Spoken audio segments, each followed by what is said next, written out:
नमस्कार दोस्तों। तो आज हम पढ़ेंगे सिविल प्रक्रिया संहिता की धारा 24 अंतरण और प्रत्याहरण की साधारण शक्ति, general power of transfer and withdrawal. तो धारा 24 को पहले हम डायरेक्ट में पढ़ेंगे, उसके बाद इसे आसान तरीके से समझेंगे। धारा 24 डायरेक्ट में लिखा है कि अंतरण और प्रत्याहरण की साधारण शक्ति। पहला, किसी भी पक्षकार के आवेदन पर और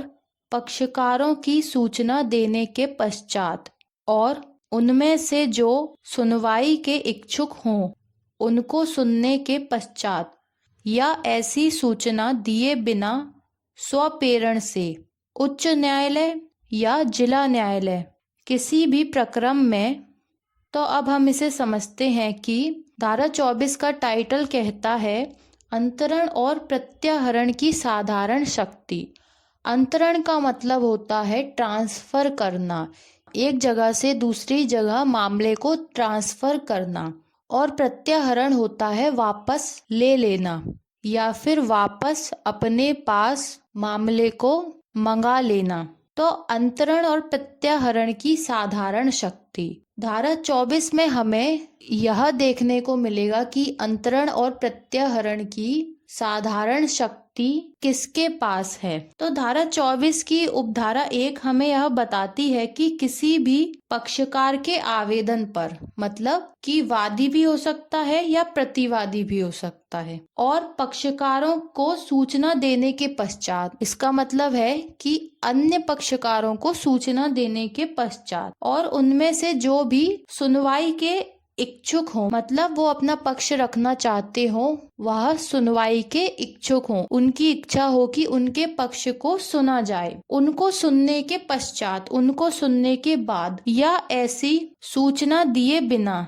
स्वप्रेरण से या फिर किसी भी अन्य पक्षकार को सूचना दिए बिना स्वप्रेरण से, स्वयं की प्रेरणा से, स्वयं की इच्छा से उच्च न्यायालय या जिला न्यायालय, तो इसमें उच्च न्यायालय भी आता है और जिला न्यायालय भी आता है, किसी भी प्रकरण में। किसी भी प्रकरण का मतलब है कि मामले की किसी भी स्टेज पर, मतलब मामले के किसी भी पॉइंट पर, मामले में जो भी चल रहा है उसके किसी भी पॉइंट पर, किसी भी स्टेज पर, किसी भी प्रकरण में। अब डायरेक्ट में लिखा है कि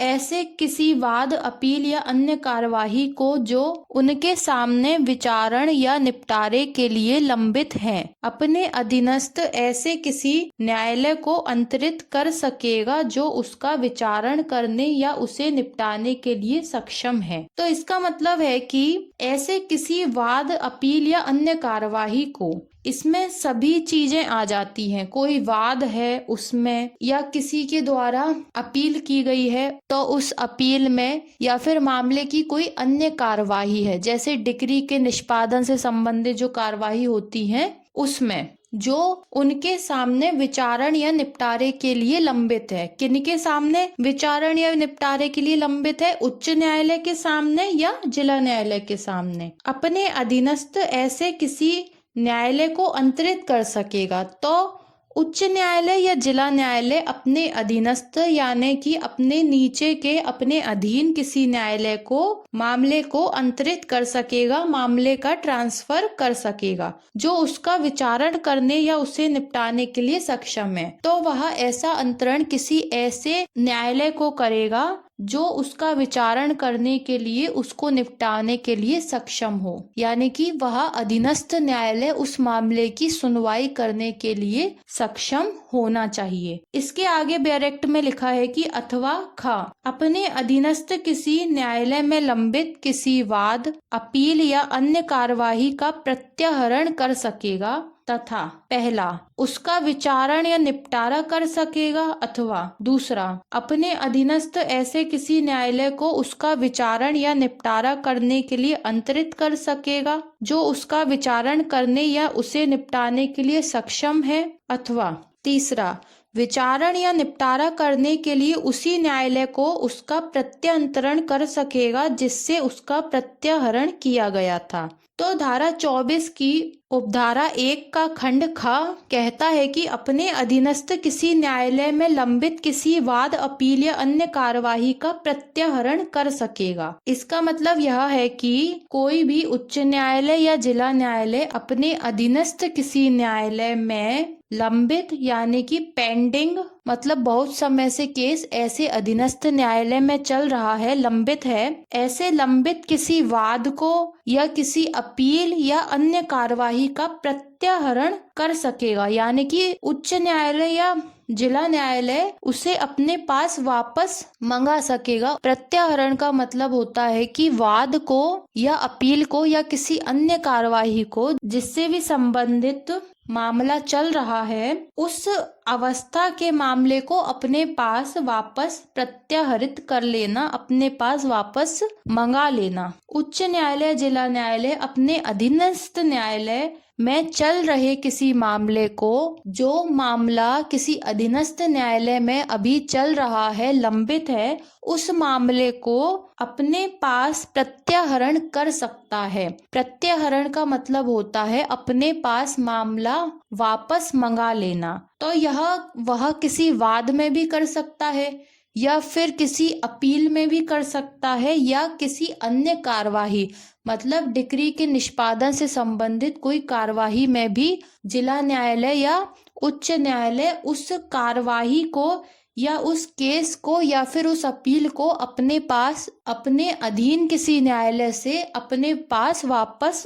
मंगा सकता है। उसके बाद वह क्या करेगा, यह दिया गया है 1, 2, 3 पॉइंट्स में। तो पहले नंबर पर लिखा है उसका विचारण या निपटारा कर सकेगा, मतलब उस वापस प्रत्याहरण किए गए केस पर, वापस मंगाए गए केस पर विचारण कर सकता है या फिर उसका निपटारा कर सकता है। दूसरा पॉइंट कहता है कि अपने अधीनस्थ ऐसे किसी न्यायालय को उसका विचारण या निपटारा करने के लिए अंतरित कर सकेगा, मतलब अपने किसी अन्य अधीनस्थ न्यायालय को उस मामले का विचारण करने के लिए या उसका निपटारा करने के लिए उस मामले को अंतरित भी कर सकता है। उच्च न्यायालय, जिला न्यायालय ने एक अधीनस्थ न्यायालय का मामला उस अधीनस्थ न्यायालय से वापस ले लिया और उस मामले को किसी और अधीनस्थ न्यायालय को निपटाने के लिए या फिर उसका विचारण करने के लिए उसे अंतरित कर दिया, उसे ट्रांसफर कर दिया। ट्रांसफर मतलब होता है कि एक कोई केस एक न्यायालय से लेकर दूसरे न्यायालय को दे देना जो उसका विचारण करने या उसे निपटाने के लिए सक्षम है। तो उच्च न्यायालय, जिला न्यायालय किसी ऐसे अधीनस्थ न्यायालय को ही मामले का अंतरण कर सकता है जो न्यायालय उस मामले का विचारण करने और उसका निपटारा करने के लिए सक्षम हो। यदि कोई न्यायालय मामले का निपटारा करने के लिए या मामले पर विचारण करने के लिए सक्षम नहीं होता है तो ऐसे न्यायालय को जिला न्यायालय या उच्च न्यायालय मामले का अंतरण नहीं कर सकता। तीसरा आता है विचारण या निपटारा करने के लिए उसी न्यायालय को उसका प्रत्यंतरण कर सकेगा जिससे उसका प्रत्याहरण किया गया था। तीसरे पॉइंट में बोला गया है कि उच्च न्यायालय, जिला न्यायालय विचारण या निपटारा करने के लिए उसी न्यायालय को उसका प्रत्यंतरण कर सकेगा, मतलब उसी न्यायालय को उसको फिर से वापस में अंतरित कर सकेगा। प्रत्यंतरण होता है कि फिर से उसी न्यायालय को वापस से केस अंतरित या ट्रांसफर कर देना जिससे उसका प्रत्याहरण किया गया था, मतलब जिससे केस वापस मंगाया गया था उसी न्यायालय के पास फिर से केस ट्रांसफर कर देना, प्रत्यंतरण कर देना। प्रत्यंतरण का मतलब होता है कि उसी न्यायालय को दोबारा से मामले को अंतरित कर देना। इसका मतलब होता है कि मामले को उसी अधीनस्थ न्यायालय को दोबारा से अंतरित कर दिया जाएगा, इसे कहा जाता है प्रत्यंतरण। इसके बाद आती है धारा 24 की उपधारा 2, जहाँ किसी वाद या कार्यवाही का अंतरण या प्रत्याहरण उपधारा 1 के अधीन किया गया है, वहाँ वह न्यायालय जिसे ऐसे वाद या कार्यवाही का तत्पश्चात विचारण करना है या उसे निपटाना है, अंतरण आदेश के दिए गए विशेष निर्देशों के अधीन रहते हुए या तो उसका पुनर्विचारण कर सकेगा या उस प्रक्रम में आगे कार्यवाही करेगा जहाँ से उसका अंतरण या प्रत्याहरण किया गया था। तो धारा 24 की उपधारा 2 यह कहती है कि जहां किसी वाद या कार्यवाही का अंतरण या प्रत्याहरण उपधारा 1 के अधीन किया गया है, मतलब कि जिला न्यायालय या उच्च न्यायालय ने किसी वाद या कार्यवाही को या तो अंतरित किया है एक न्यायालय से दूसरे न्यायालय में, या फिर उसका प्रत्याहरण किया है, या फिर उसको वापस अपने पास मंगा लिया है उपधारा 1 के अधीन। उपधारा 1 में यह बताया गया था, तो इसके अधीन किया गया है। वहाँ वह न्यायालय जिसे ऐसे वाद या कार्यवाही का तत्पश्चात विचारण करना है, वहाँ पर वह न्यायालय जिसे ऐसे वाद या कार्यवाही का तत्पश्चात विचारण करना है, तो वहाँ पर ऐसा अधीनस्थ न्यायालय जिसे ऐसा मामला अंतरित किया गया है, या फिर ऐसा अधीनस्थ न्यायालय जिसे मामला प्रत्याहरण के द्वारा दिया गया है, तो वहाँ वह अधीनस्थ न्यायालय जिसे ऐसे वाद या कार्यवाही का इसके बाद में विचारण करना है या उसे निपटाना है, तो वह क्या करेगा, अंतरण आदेश में दिए गए विशेष निर्देशों के अधीन रहते हुए, मतलब उसे जो मामला अंतरित किया गया है, उसे जो अंतरण का आदेश दिया गया है, उसमें जो विशेष निर्देश दिए गए हैं उसी के अधीन रहते हुए, उसी के अनुसार चलते हुए वह या तो क्या करेगा, उसका पुनर्विचारण करेगा, यानी कि फिर से पूरे मामले को सुनेगा, फिर से उस पर पूरी सुनवाई करेगा, या फिर उस प्रकरण में आगे कार्यवाही करेगा, या फिर उस प्रकरण में आगे कार्यवाही करेगा जहां पर उसका अंतरण या प्रत्याहरण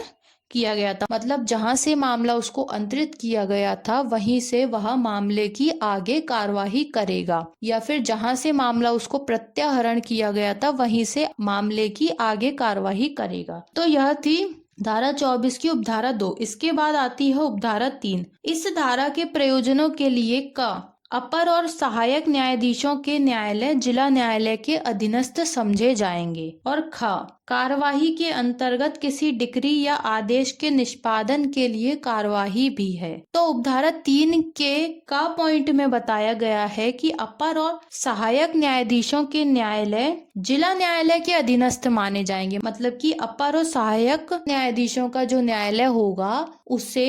जिला न्यायालय के अधीन माना जाएगा। अपर और सहायक न्यायाधीशों के न्यायालय जिला न्यायालय के अधीनस्थ न्यायालय कहे जाएंगे, समझे जाएंगे। दूसरा है ख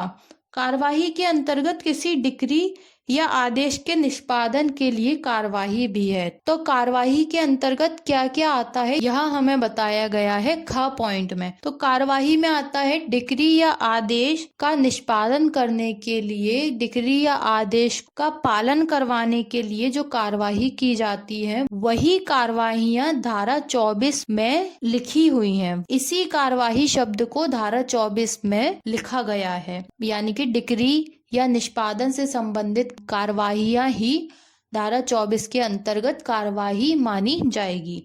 इसके बाद आती है धारा 24 की उपधारा 4। किसी लघुवाद न्यायालय से इस धारा के अधीन अंतरित या प्रत्याहृत किसी वाद का विचारण करने वाला न्यायालय ऐसे वाद के प्रयोजनों के लिए लघुवाद न्यायालय समझा जाएगा। इसका मतलब है धारा 24 की उपधारा 4 का मतलब है कि किसी लघुवाद न्यायालय से इस धारा के अधीन अधीनस्थ, इस धारा के अधीन अंतरित या प्रत्याहृत, यानी कि जो मामला अंतरित किया गया है या जो मामला प्रत्याहृत करके वापस लेकर किसी अधीनस्थ न्यायालय को दिया गया है, किसी वाद का विचारण करने वाला न्यायालय ऐसे वाद के प्रयोजनों के लिए लघुवाद न्यायालय समझा जाएगा। तो जिस भी न्यायालय में मामले को अंतरित कर दिया जाता है या जिस भी न्यायालय में मामले को प्रत्याहृत करके उसे मामला दिया जाता है, प्रत्याहृत करके उसे मामला अंतरित किया जाता है, इस धारा के प्रयोजनों के लिए, इस धारा के उद्देश्यों के लिए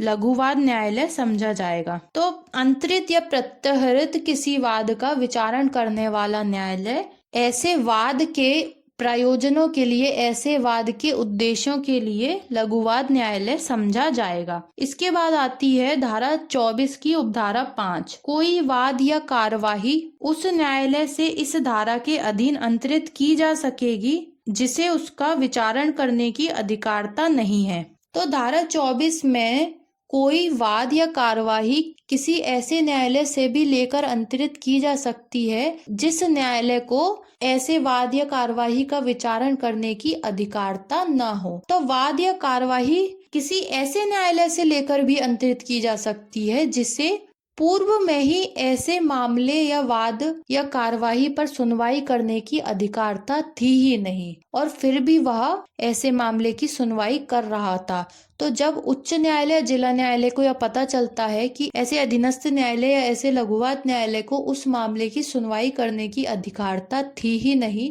तो जिला न्यायालय या उच्च न्यायालय उस न्यायालय से मामले को किसी अन्य न्यायालय में अंतरित कर सकता है या अपने पास वापस मामले को मंगा सकता है। अब हम धारा 24 को एक समरी के रूप में देख लेते हैं। तो धारा 24 हमें यह बताती है कि उच्च न्यायालय या जिला न्यायालय किसी भी वाद को, किसी भी कार्यवाही को या किसी भी अपील को अपने अधीनस्थ किसी एक न्यायालय से किसी दूसरे न्यायालय में अंतरित कर सकता है, ट्रांसफर कर सकता है, या फिर वह उच्च न्यायालय जिला न्यायालय किसी वाद या किसी कार्यवाही या किसी अपील को अपने किसी अधीनस्थ न्यायालय से वापस अपने पास मंगाकर प्रत्याहरण कर सकता है, यानी कि अपने पास मामला वापस मंगा सकता है। मामला अपने पास मंगाने के बाद वह मामले को 3 तरीके से निपटा सकता है या उस पर सुनवाई कर सकता है। पहला, या तो वह स्वयं उसका विचारण कर सकता है या उसको निपटा सकता है। दूसरा, अपने अधीनस्थ किसी न्यायालय को मामले का विचारण या निपटारा करने के लिए अंतरित कर सकता है, लेकिन वह किसी ऐसे न्यायालय को ही अंतरित किया जाएगा जो मामले की सुनवाई करने के लिए सक्षम है। या इसके अलावा वह मामले का विचारण या निपटारा करने के लिए उसी न्यायालय को फिर से अंतरित कर सकता है जिससे उसने उस मामले को प्रत्याहरित किया था, वापस मंगाया था। इसके बाद वह न्यायालय जिसको ऐसा मामला अंतरित किया गया या प्रत्याहरण किया गया है, तो वह न्यायालय या तो उस मामले का पुनः विचारण करेगा, फिर से सुनवाई करेगा, या फिर उसे जहां पर ऐसा मामला अंतरित किया गया है या फिर प्रत्याहरित किया गया है, प्रत्याहरित करके उसे वह मामला अंतरित किया गया है वहीं से वो मामले की आगे कार्यवाही करेगा, आगे सुनवाई करेगा। तो धारा 24 में जो अपर और सहायक न्यायाधीश के न्यायालय होते हैं वह सभी जिला न्यायालय के अधीन माने जाएंगे, और धारा 24 में जो कार्यवाही शब्द है उसमें डिक्री या आदेश के निष्पादन की कार्यवाहियां आती हैं। इसके बाद आता है कि लघुवाद न्यायालय से क्या समझा जाएगा। तो लघुवाद न्यायालय का मतलब धारा 24 के अंतर्गत समझा जाएगा कि इस धारा के अधीन जिसे ऐसा मामला अंतरित किया गया है या जिसे ऐसा मामला प्रत्याहरित करके दिया गया है, ऐसे वाद का विचारण करने वाला न्यायालय लघुवाद न्यायालय समझा जाएगा। और कोई भी वाद या कार्यवाही किसी भी ऐसे न्यायालय से अंतरित की जा सकेगी, किसी भी ऐसे न्यायालय से ट्रांसफर की जा सकेगी जिसे उस वाद या कार्यवाही पर सुनवाई करने की अधिकारता नहीं थी। तो जिस न्यायालय को ऐसे वाद या कार्यवाही पर सुनवाई करने की अधिकारता नहीं होती है, उस न्यायालय से उस वाद या कार्यवाही को अंतरित कर दिया जाएगा, और यह कार्य करेगा जिला या उच्च न्यायालय। तो यह थी सिविल प्रक्रिया संहिता की धारा 24। अब मिलते हैं अगले लेक्चर में। धन्यवाद।